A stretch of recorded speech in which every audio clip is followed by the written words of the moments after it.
Next on Worcester News tonight, firefighters face a challenge in Spencer as flames rip through a home, completely destroying it. Plus, teams in this year's Worcester World Cup find out who they're going to face. We hear from players.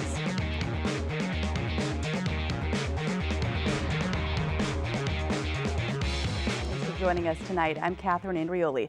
We begin tonight in Spencer, where flames tore through a home on Kittredge Road. Firefighters battled the flames in the collapsing house for more than an hour Thursday. Cam Jandro has the latest. Fire rips through a Spencer home Thursday, leaving it a total loss.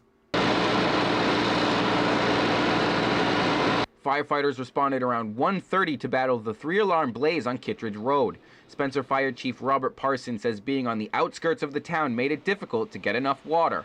We do have an underground cistern up in Deer Run development. North Brookfield had challenges trying to get water out of it. So we ended up doing a tanker shuttle to a fill site down at the 5 Mile River down at the end of Kittredge and North Brookfield Road. Crews from Oakham, Paxton, Leicester, and North Brookfield helped as the home crumbled to the ground. With the structure fully engulfed, Parsons knew the fire would be difficult to put out. We immediately requested first line from North Brookfield as well. Staffing issues. They could barely staff one engine as well. As you can see, the house is a total loss. When I pulled up, this whole left-hand side of the house was already collapsed upon itself. No firefighters were injured while battling the fire, and there was no one home when it started. But neighbors along Kittredge Road said the fire was unlike anything they've seen before. It was a pretty large fire, probably the biggest one I've ever at least seen over here. I mean, this house was not small either, but they were able to calm it down pretty quickly. Now, Chief Parsons says the department is still looking to identify the homeowner. The cause of the fire is still under investigation. Catherine? Thank you, Cam. New information tonight on the Auburn police officers affected by carbon monoxide. Police say several other officers were treated. Today, engineers from Ford met with town officials to review vehicles testing positive for carbon monoxide. Olivia Lemon reports. The day after an Auburn police officer passes out in his cruiser, the town now confirms a total of 6 officers were taken to the hospital because of carbon monoxide levels in their vehicles. One was an emergent situation and the other 5 were precautionary. All 6 have been treated and have been released. A police reconstruction team was out Thursday where an officer was involved in a minor crash. He is expected to be okay. Town manager Julie Jacobson says since then, all Ford Explorers used by town employees have been checked. 13 tested positive for carbon monoxide levels. Now, Fire Chief Stephen Coleman says the goal is to add detectors into each vehicle. We are currently working with our vendors that provide some of our equipment, trying to find the best make and model that would be suitable for vehicle use. Similar problems in Ford police vehicles are being reported across the country. Today, engineers from the company are working with the town to test vehicles. The cars have to be idling for a minimum of 30 minutes. The cars have to then be driven. They have to be brought up to a certain speed, brought back down. There are a number of things that have to be done, so it does take time to do this. Police Chief Andrew Slukas says in the meantime, vehicles testing positive for carbon monoxide will not be in use. We have spare vehicles that we use for outside road details, and we're utilizing those vehicles now to respond to 911 and routine calls. Long term, this is not an ideal situation. Obviously, it needs to be resolved as quickly as possible, but right now, we're able to maintain staffing as we need to. Olivia Lemon, Worcester News Tonight. An update to a report we brought you last night. A historic church at the center of a redevelopment debate will be demolished. The city giving permission for a mixed-use development at the side of Notre Dame Church. The church closed back in 2007. Developers plan a multi-million-dollar building for the site, including retail and apartments. A lawyer for the developer says they will try to incorporate some elements of the church. And the Worcester World Cup makes its return to the city for yet another year. The tournament aims to bring together the different cultures of Worcester on the soccer field. Tonight, teams found out who they were matching up against. Our Chandler Walsh was there and has more. A year before the next World Cup in Russia, Worcester gears up for their 12th annual Worcester World Cup. Thursday night, captains met to go over rules and find out their team's first opponent. The captain of last year's champions says he's happy with his team's progress over the last several years. When we started, we never imagined that we will get that far, but we actually made it, and it's really the most satisfying. It really makes me very happy. Worcester embraces its diverse population, matching up 19 immigrant-based teams. With about 300 players representing countries from Albania to Ghana to Ireland, the Cup aims to bring all communities together. Communities come together, like people with different languages, like people from like all over the world, like because Worcester is all full of it's all different people like all over the world. That's why I really love it, because like you meet new people every single year. The tournament kicks off August 11th at Foley Stadium. Organizers from Cultural Exchange Through Soccer use the Cup to raise money for their youth programs.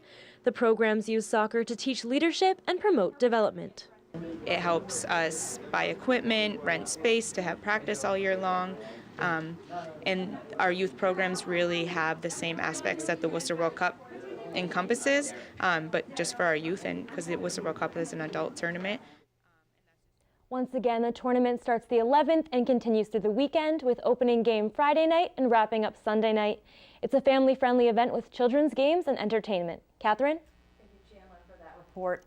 A Southbridge nurse who was stabbed and seriously injured on the job is honored Thursday by South Coast Health.